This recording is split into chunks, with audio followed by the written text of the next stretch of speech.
"I told you I don't like this food," I said, my frustration clear. "You're harassing me by making things I don't enjoy, aren't you?" I added, feeling overwhelmed.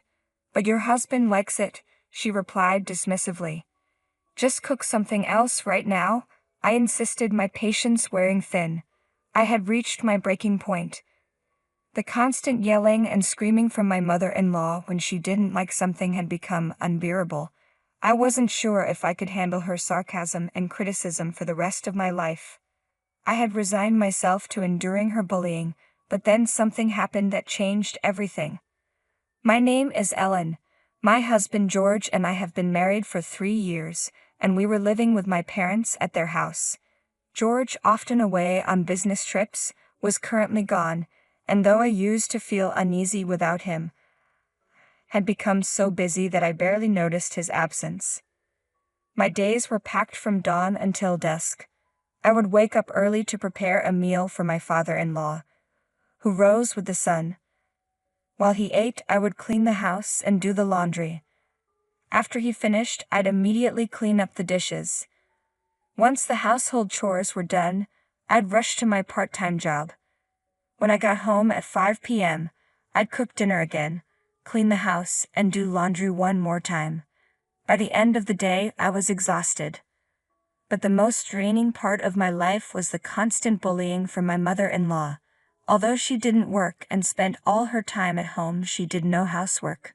My husband once told me he couldn't even remember what his mother's cooking tasted like, indicating she hadn't done much housework when he was growing up. Despite her inactivity, my mother-in-law had a knack for criticizing everything I did. She was meticulous about the food I prepared and always found fault with the cleanliness of the house. It felt like her hobby to belittle me.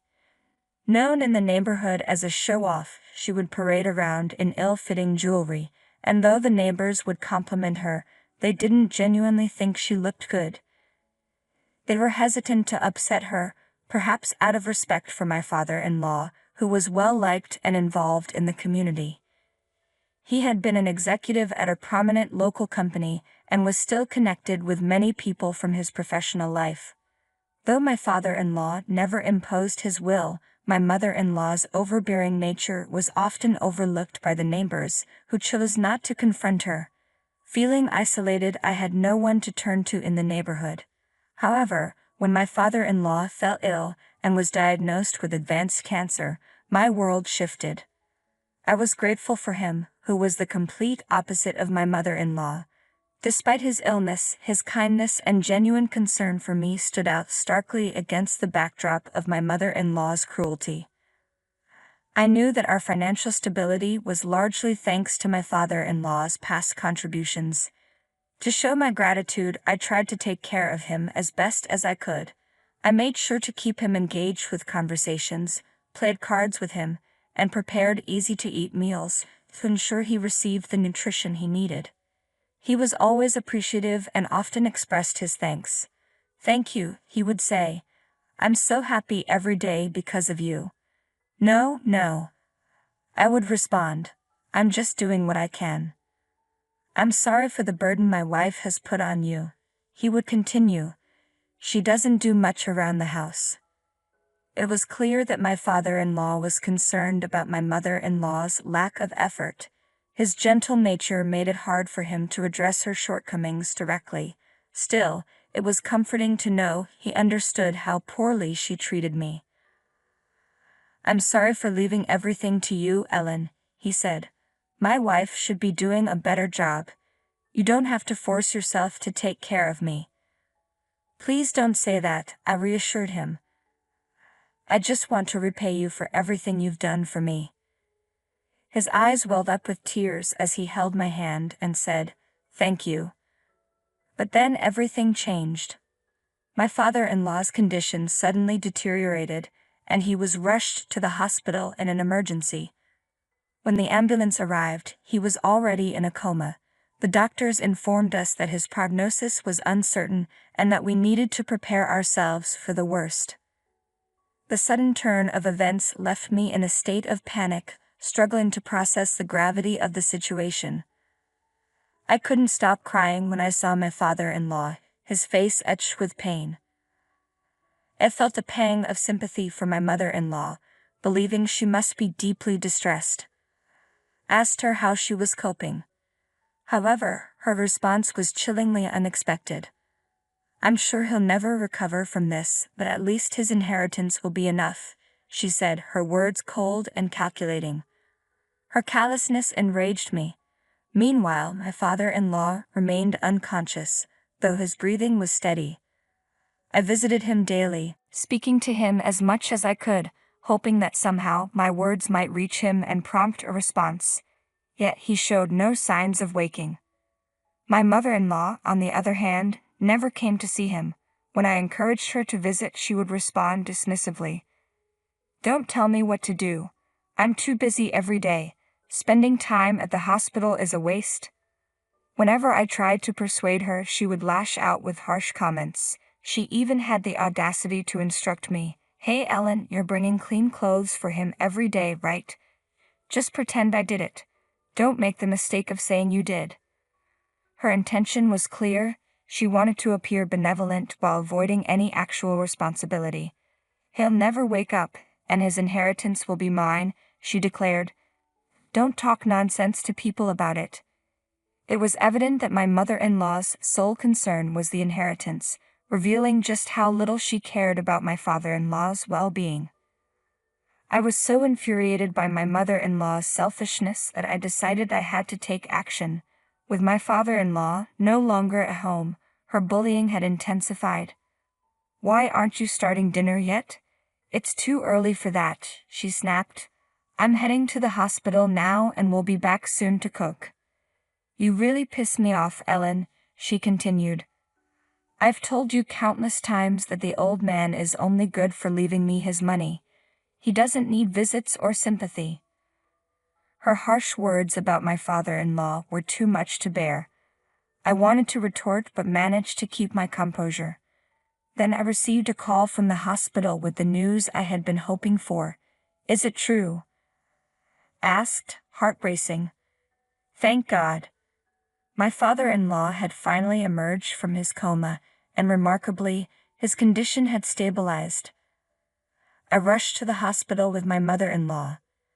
As we entered his room, I greeted him warmly. "Welcome back. It's so good to see you." He responded, "Me too. I'm sorry for all the trouble." My father-in-law smiled peacefully at me. My mother-in-law, on the other hand, put on an act of joy and said, "Honey, I've been taking care of you every day." "I see," he replied, noting that his clothes were clean. "You did all this for me?" "Yes, I did everything," she said, looking at me expectantly, as if she wanted me to agree with her performance. Ignored her silent cues and let her leave. It was clear from her expression that she was frustrated with me for not playing along. My father-in-law noticed her irritation, but chose not to comment. "Well, I'm going to go now," my mother-in-law said, her mood sour. "I have some errands to run, so please take care of things here, Ellen." She cast one last annoyed glance at my father-in-law before leaving the room. "Are you okay, Ellen?" he asked, noticing the tension. "Why do you ask?" I responded, puzzled. "My wife's attitude seemed strange," he said. "I thought it was you who took care of me all this time." I realized that he had seen through the pretense. Had been keeping evidence of my mother-in-law's actions, planning to share it when the time was right. I hadn't expected to reveal it so soon. "Well, I'm sorry if this disturbs you," I said, pulling out my voice recorder. "But please listen to this." I played the recording for him, feeling a mix of guilt and relief as he heard my mother-in-law's true voice. I knew my father-in-law would find it painful to hear everything my mother-in-law had said on the recording. Her words were filled with malice and greed. "When my husband dies, I want all the inheritance for myself. I want him to die soon. I don't want to take care of him. It's a waste of time." As I looked at my father-in-law with concern, I was surprised to see him laughing. "She's turned into such a greedy woman, hasn't she?" he said with a chuckle. I wouldn't give any of my inheritance to someone like that. Despite his laughter, I could sense his deep anger and hurt. A few days later, my father-in-law's condition stabilized, and he was discharged from the hospital. Once home, my mother-in-law made a point of telling him how difficult it had been to care for him every day. My father-in-law listened in silence, not disputing her complaints. Shortly after, my husband returned from his business trip to visit his father. I'm sorry I'm late, he said as he arrived, but it's good to see you're doing okay. Yes, I'm fine, my father-in-law replied. Thanks to you and Ellen for looking out for me. I'm really glad you're here. My father-in-law seemed genuinely grateful for our support. From then on, my husband and I continued to care for him. Although he made some progress, his health remained fragile. I could see my father-in-law growing weaker each day. The reality of his approaching farewell was becoming clear. My husband and I made a pact to do our utmost for him until we had to say goodbye. Meanwhile, my mother-in-law remained unchanged. She continued to neglect my father-in-law's care, spending her time away from home. It seemed she believed that with my husband's return, she could relax and let us handle everything. The fact that both my father-in-law and husband were home made it harder for her to assert her dominance over me. As my father-in-law's condition deteriorated, he ate less and less. In his final moments, he managed to whisper his last words to us. Thank you both so much. I've left a will for you to read after I'm gone. I appreciate your care until the end. With those words, his life came to an end. At his funeral, I was deeply moved by the sheer number of people who came to pay their respects. It was clear that my father-in-law had been greatly respected at work and cherished by many. In contrast, my mother-in-law seemed unnervingly lively. She acted as though she was the one who had brought everyone together, and even boasted about taking care of him until the very end. Her lack of tears and her disingenuous display of grief were unsettling. I wanted to confront her about her behavior in front of the attendees, but I refrained from causing a scene at my father-in-law's grave. The funeral went smoothly, and I was relieved that my father-in-law could rest in peace. However, when we returned home, I noticed a drastic shift in my mother-in-law's attitude. My mother-in-law's attitude changed drastically after the funeral. She was visibly exhausted and spoke with a mix of relief and satisfaction. I'm so tired. Funerals are always so depressing, she said. But now that I have the inheritance, I can look forward to the rest of my life. It was clear she believed that all of my father-in-law's inheritance was rightfully hers. She seemed in high spirits, making plans for her newfound wealth. That's when my husband presented her with the will.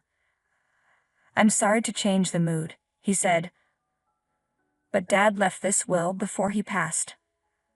I haven't read it yet, but I think it has something to do with the inheritance. Don't need to see the will. It's all mine, she replied confidently. Let's just sit down and read it, my husband suggested, trying to calm the situation. When my husband carefully opened the will, my mother-in-law grabbed the paper roughly and began to read. Her expression shifted from confidence to shock as she read the contents. What? What is this? She stammered, her face going pale.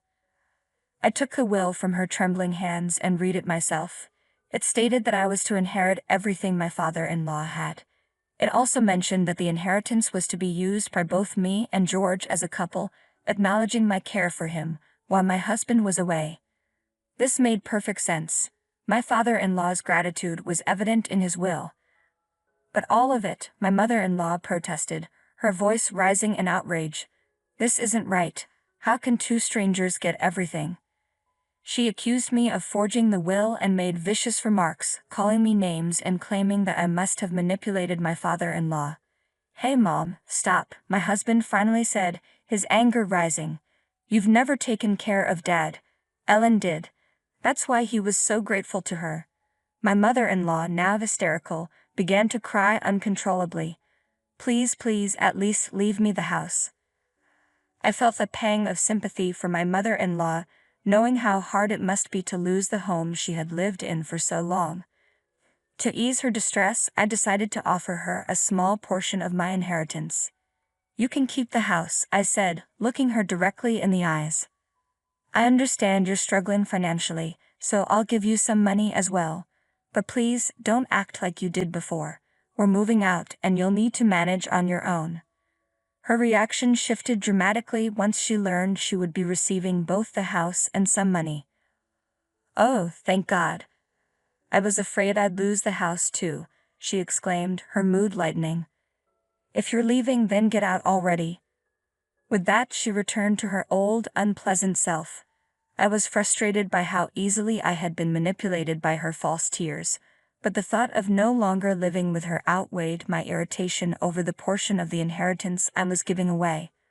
A week later, we began our move.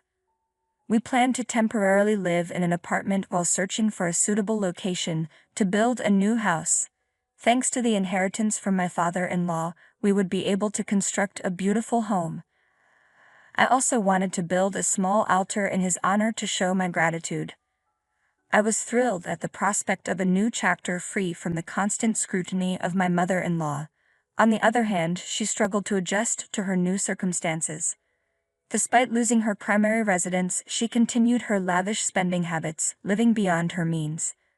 As word of our departure spread, the neighborhood's attitude toward my mother-in-law shifted. The neighbors, once wary of her, began spreading rumors, further isolating her. Her extravagant lifestyle eventually depleted her savings and pension. She had to sell the house she had fought so hard to keep, and now, with no home or job, her current situation is unknown to me. As far as I'm concerned, she is no longer my concern. I have no interest in where she goes or what she does from now on.